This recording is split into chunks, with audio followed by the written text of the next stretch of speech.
بسم الله الرحمن الرحيم الحمد لله والصلاة والسلام على رسول الله وعلى آله وأصحابه أجمعين أما بعد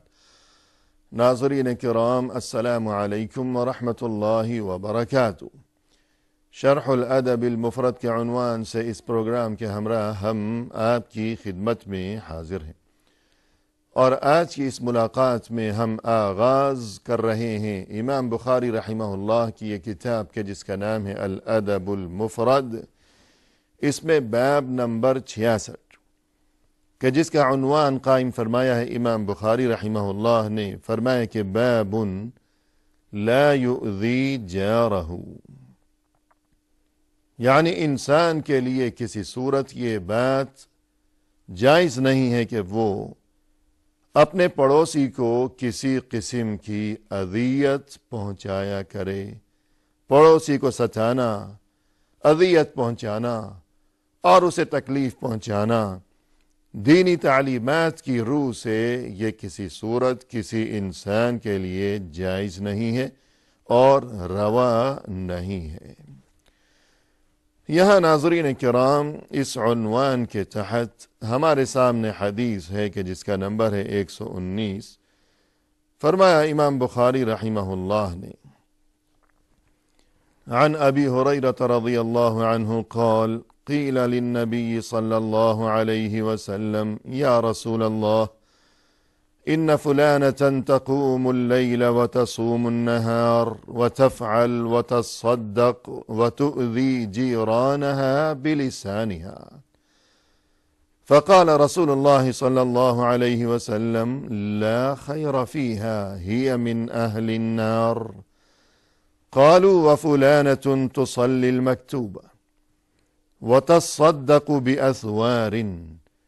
ولا تؤذي أحدا، فقال رسول الله صلى الله عليه وسلم هي من أهل الجنة۔ یعنی حضرت ابو ہریرہ رضی اللہ عنہ نے فرمایا کہ ایک بار ایسی صورتحال پیش آئی کہ رسول اللہ صلی اللہ علیہ وسلم کی خدمت میں عرض کیا گیا کہ اے اللہ کے رسول، فلاں جو عورت ہے، فلاں عورت یعنی نام اس کا ذکر نہیں کیا گیا، یا تو جو بات وہاں عرض کی گئی رسول اللہ صلی اللہ علیہ وسلم کی خدمت میں اور جو بات دریافت کرنا مقصود تھی،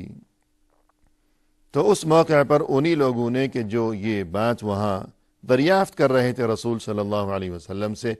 انہوں نے ہی اس عورت کا نام نہیں لیا۔ اور یہ بھی ممکن ہے کہ شاید انہوں نے نام لیا ہو، لیکن بعد میں جب اس حدیث کا سلسلہ آگے چلا، جب روایت آگے بڑھی، تو محدثین نے اس عورت کا نام ذکر نہیں کیا تاکہ پردہ پوشی رہے، کہ کسی کو معلوم نہ ہو سکے یہ بات کہ وہ عورت کون تھی، کیونکہ آگے جو بات آ رہی ہے وہ کوئی اچھی بات نہیں ہے۔ تو ستر پوشی، پردہ پوشی اور دوسروں کے عیوب کو چھپائے رکھنا اور انہیں بدنامی سے بچانا، دین اسلام میں اس چیز کا نہایت اہمیت اور بہت ہی زیادہ تاکید کے ساتھ حکم دیا گیا ہے، جیسا کہ رسول اللہ صلی اللہ علیہ وسلم کا ارشاد ہے، من ستر مسلما سترہ اللہ یوم القیامہ، جو کوئی اس دنیا کی زندگی میں کسی مسلمان کی پردہ پوشی کرے گا اور اسے بدنامی سے بچائے گا، تو قیامت کے روز اللہ تعالی اس انسان کی پردہ پوشی فرمائے گا۔ تو لہذا اس عورت کا نام ذکر نہیں کیا گیا۔ اور دوسری بات یہ کہ ناظرین کرام، اس عورت سے یا اس کے نام سے کچھ لینا دینا بھی تو نہیں ہے۔ اس بات سے کیا غرض کہ اس کا نام کیا تھا، وہ کون تھی، کیا تھی، اس بات سے تو کوئی غرض ہی نہیں ہے، کیونکہ تمام تر غرض اس بات سے ہے جو کہ آگے بیان کی گئی ہے اس حدیث میں، کہ اس میں کیا بات بتائی گئی ہے، کیا تعلیم دی گئی ہے، اس سے غرض ہے، نہ کہ اس عورت سے یا اس کے نام سے۔ تو عرض کیا گیا کہ اے اللہ کے رسول، ایک عورت ہے جو کہ راتوں کو بہت زیادہ نوافل ادا کیا کرتی ہے اور دن کے وقت بہت زیادہ نفلی روزے بھی رکھا کرتی ہے بکثرت، اور یہ کہ بہت سے اچھے اچھے کام بھی کیا کرتی ہے، اور صدقہ و خیرات کا اہتمام و التزام بھی خوب کیا کرتی ہے کہ یہ اس کی نفلی نمازیں بہت زیادہ،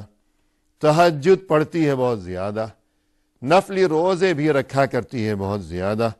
صدقہ و خیرات اور اللہ کی راہ میں روپیہ پیسہ خرچ کرنا اور غریبوں اور فقیروں اور محتاجوں کی خبر گیری کرتے رہنا، تو اس معاملے میں بھی وہ بہت زیادہ یہ کام بھی وہ انجام دیا کرتی ہے ہمیشہ بکثرت۔ لیکن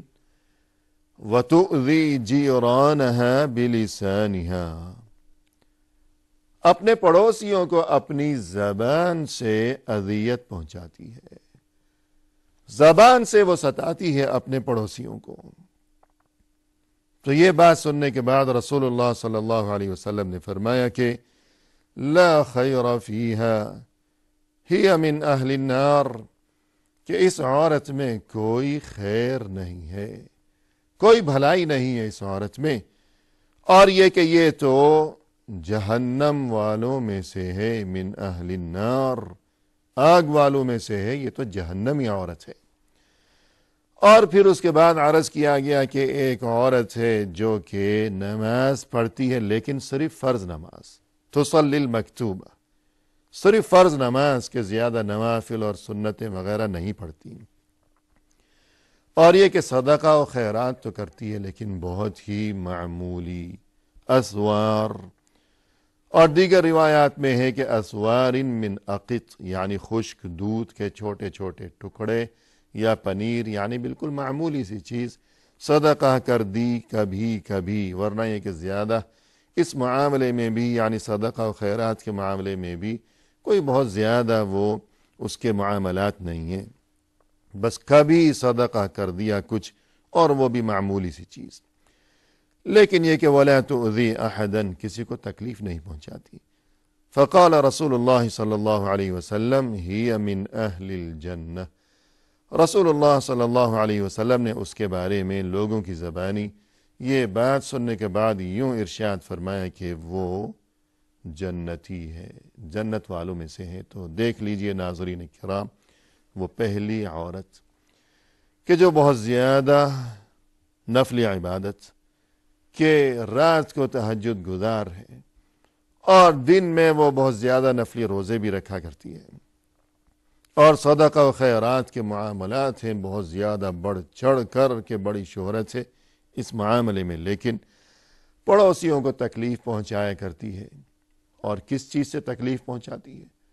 کوئی دھکے نہیں لگاتی، اور کوئی زد و کوب، کوئی مار پیٹ نہیں کیا کرتی، یا کوئی ان کا حق نہیں چھین لیا، یا اور کوئی بڑی تکلیف نہیں پہنچائی، بلکہ کیا کرتی ہے؟ تُؤْذِي جِيرَانَهَا بِلِسَانِهَا، بس اتنی سی بات ہے کہ زبان سے تکلیف پہنچایا کرتی ہے، کہ کوئی ایسی بات کہہ دی کبھی کہ جس سے کسی پڑوسی کا دل دکھتا ہے، یا اور کوئی ایسی بات سخت قسم کا جملہ کس دیا، تو کوئی مار پیٹ نہیں ہے، کوئی بہت بڑا معاملہ نہیں ہے، اور کوئی بہت بڑی اذیت نہیں پہنچاتی، وہ بظاہر چھوٹا سا معاملہ ہے کہ بس زبان سے وہ کبھی کوئی ایسی بات کر دیا کرتی ہے۔ لیکن اس کے باوجود کہ صرف زبان سے تکلیف پہنچانا پڑوسی کو، اس کے باوجود رسول اللہ صلی اللہ علیہ وسلم نے فرمایا کہ اس میں کوئی خیر نہیں ہے، اور یہ کہ وہ تو جہنمی عورت ہے۔ تو اس سے ناظرین کرام ایک بات تو یہ سمجھ میں آئی کہ پڑوسی کو تکلیف پہنچانا یہ کتنا بڑا جرم عظیم ہے، اور یہ کتنا بڑا گناہ ہے، اور یہ کس قدر خطرناک معاملہ ہے کہ جہنم میں جانا۔ یہ تو کوئی گناہ کبیرہ ہی ہوتا ہے کہ جس کی وجہ سے انسان کو جہنم میں پھینکا جائے گا، گناہ کبیرہ کی وجہ سے، نہ کہ صغیرہ کی وجہ سے، کہ جو چھوٹے گناہ ہیں، گناہ صغیرہ، وہ تو خود بخود معاف ہوتے رہتے ہیں کہ وضو کیا تو گناہ صغیرہ معاف ہو گئے، اور نماز پڑھی تو گناہ صغیرہ معاف ہو گئے، مسجد کی طرف انسان کی آمد و رفت کے سلسلے ہوا کرتے ہیں تو ہر قدم پر ایک گناہ معاف ہوتا چلا گیا، وغیرہ وغیرہ. تو کبیرہ گناہ ہی ہوگا یقیناً کہ جو جہنم میں پہنچانے کا سبب بن جائے گا. اور یہاں ہم نے دیکھا کہ رسول اللہ صلی اللہ علیہ وسلم نے اس عورت کے بارے میں یہ اطلاع دی کہ یہ جہنمی ہے. اور جرم کیا ہے اس کا؟ جرم یہی ہے کہ اپنی زبان سے پڑوسیوں کو تکلیف پہنچایا کرتی ہے. تو لہذا اس سے یہ بات واضح و ثابت ہو گئی کہ پڑوسی کو تکلیف پہنچانا، اگرچہ وہ معمولی تکلیف ہے کہ زد و کوب نہیں کیا، مارا پیٹا نہیں ہے، بس زبان سے کچھ کہہ دی ہے سخت بات، تو یہ بھی گناہ کبیرہ ہے. کیونکہ اس گناہ کے بارے میں بھی رسول اللہ صلی اللہ علیہ وسلم نے یہ اطلاع دے دی ہے کہ جو کوئی اس گناہ کا ارتکاب کرے گا تو وہ جہنم میں جائے گا. جیسا کہ اس عورت کے بارے میں رسول اللہ صلی اللہ علیہ وسلم نے ارشاد فرمایا. تو دیکھ لیجئے ناظرین کرام، اس عورت کی یہ تمام تر خوبیاں اور اس کی یہ اتنی زیادہ اچھائیاں اور اس کی یہ بے حد و حساب اور لا تعداد قسم کی یہ عبادتوں کے یہ سلسلے،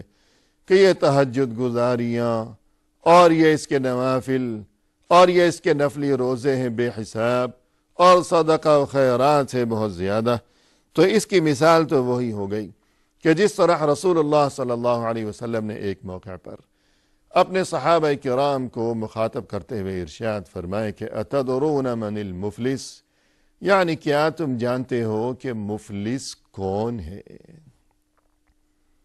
لوگوں نے عرض کیا کہ اللہ کے رسول، المفلس فینا من لا درہم له ولا متاع، کہ مفلس تو ہمارے درمیان وہ شخص ہے کہ جس کے پاس نہ تو درہم ہو، نہ دینار ہو، نہ دنیاوی مال و متاع ہو، کہ غریب اور مسکین قسم کا انسان ہے کہ نہ روپیہ پیسہ ہے اور نہ ہی مال و اسباب ہے. تو یہی مفلس انسان، ہم تو اسی کو مفلس سمجھا کرتے ہیں. لیکن یہ جواب سننے کے بعد رسول اللہ صلی اللہ علیہ وسلم نے فرمایا کہ المفلس من امتی من یأتی یوم القیامہ بصلاة وصیام وصدقة يأتي وقد شتم هذا وقذف هذا وأكل مال هذا وسفك دم هذا وضرب هذا فإن فنيت حسناته أخذ من سيئاتهم. تو فرمایا رسول اللہ صلی اللہ علیہ وسلم نے کہ مفلس یاد رکھو وہ انسان ہے کہ جو قیامت کے روز اس کیفیت میں اللہ کے سامنے پیش ہوگا کہ بہت زیادہ نمازیں ہوں گی اس کے نام اعمال میں، بہت زیادہ صدقہ و خیرات ہوگا، اور یہ کہ بہت زیادہ روزے ہوں گے، ہر قسم کی عبادتوں کا ایک انبار لیے چلا آئے گا وہ انسان، بہت زیادہ عبادتیں. لیکن جب حساب و کتاب کا سلسلہ شروع ہوگا تو کیفیت کیا ہوگی کہ شتم هذا وقذف هذا وسفك دم هذا وأكل مال هذا، کہ کسی کو گالی بکی ہے اور کسی پر جھوٹا الزام لگایا ہے، کسی کا دل دکھایا ہے، کسی کا مال دبایا ہے، اور کسی کو زد و کوب کر کے آیا ہے اپنی دنیاوی زندگی میں. اب کیا ہوگا کہ اس کی نیکیاں لوگوں میں تقسیم کیے جانے کا عمل شروع کر دیا جائے گا کہ اس کی نیکیاں وہ جو مظلوم ہیں اور وہ جو دعوے دار ہیں، وہ جو مدعی ہیں، کوئی کہے گا یا اللہ اس نے مجھے مارا، کوئی کہے گا یا اللہ اس نے مجھے دنیا میں گالی بکی، کوئی کہے گا یا اللہ دنیا میں یہ میرا پیسہ کھا گیا، واپس ہی نہیں کیا. تو اب وہ جو تمام دعوے دار ہیں اس کی نیکیاں ان میں تقسیم کی جائیں گی. لیکن نیکیاں ختم ہو گئیں اور وہ دعوے دار، وہ مظلوم، وہ ختم نہیں ہوئے، وہ معاملات ابھی تک ہیں برقرار اور نیکیاں ہو چکی ہیں ختم. اب کیا ہوگا؟ اخذ من حسناتہم، اور اس کے بعد یہ کہ فطرحت علیہا ثم طرح فی النار، کہ اب لوگوں کی جو برائیاں ہیں، اخذ من سیئاتہم، لوگوں کی برائیاں لے کر اس پر ڈال دی جائیں گی. لوگوں کی برائیاں اس پر ڈال دی جائیں گی. اس کی نیکیاں تو لوگوں کو دے دی گئیں، اب لوگوں کی برائیاں اس پر ڈال دی گئیں، اور آخر کار اسے جہنم میں پھینک دیا جائے گا. یہ انجام ہوگا. تو دیکھ لیجئے ناظرین کرام کہ اس کی وہ تمام تر عبادات کہاں گئیں، کیا انجام ہوا. نمازیں بہت زیادہ، صدقہ و خیرات بہت زیادہ، لیکن لوگوں کو دنیا میں ستایا کرتا تھا، لہذا تمام تر عبادات کے باوجود آخر وہ جہنم میں ہی گیا. تو یہی صورتحال یہاں اس عورت کی بھی ہے کہ تمام تر اپنی خوبیوں اور عبادات کے باوجود اپنی اس برائی کی وجہ سے کہ پڑوسیوں کو تکلیف پہنچایا کرتی تھی، اور تکلیف بھی کوئی بہت بڑی نہیں کہ کوئی مار پیٹ نہیں ہے، کوئی حق نہیں دبایا، کوئی روپیہ پیسہ نہیں چھینا، بلکہ بس زبان سے تکلیف پہنچایا کرتی تھی. تو اس کی تمام تر وہ نیکیاں اور وہ عبادات اور وہ محنت و کوشش سب کچھ دھرے کا دھرا رہ گیا، اور یہ جہنمی قرار پائی. اور اس کے بعد ناظرین کرام یہاں ہمارے سامنے ایک حدیث ہے کہ جس کا نمبر ہے 120، جو کہ عمارہ ابن غراب سے مروی ہے، لیکن اس کا مفہوم بھی تقریباً وہی ہے، یعنی پڑوسی کو ستانے سے باز رہنا اور اس کے ساتھ حسن سلوک کا معاملہ روا رکھنا. لہذا ہم اس کی طرف بس مختصر اشارے پر ہی اکتفا کرتے ہیں. اور اس کے بعد آگے ناظرین کرام یہ حدیث نمبر ہے 121. فرمایا امام بخاری رحمہ اللہ نے، حدیث نمبر 121 ہے یہ ہمارے سامنے ناظرین، جو کہ حضرت ابو ہریرہ رضی اللہ عنہ سے مروی ہے. لیکن فی الحال چونکہ آج کا وقت اپنے اختتام کو پہنچ چکا ہے، تو لہذا اسی پر اکتفا کرتے ہوئے ہم آپ سے اجازت کے طلبگار ہیں، اس وعدے کے ساتھ کہ انشاءاللہ آئندہ ملاقات کے موقع پر اس بارے میں گفتگو لیے ہوئے ہم جلد حاضر خدمت ہوں گے. اس وقت تک کے لیے فی امان اللہ، وآخر دعوانا ان الحمد للہ رب العالمین.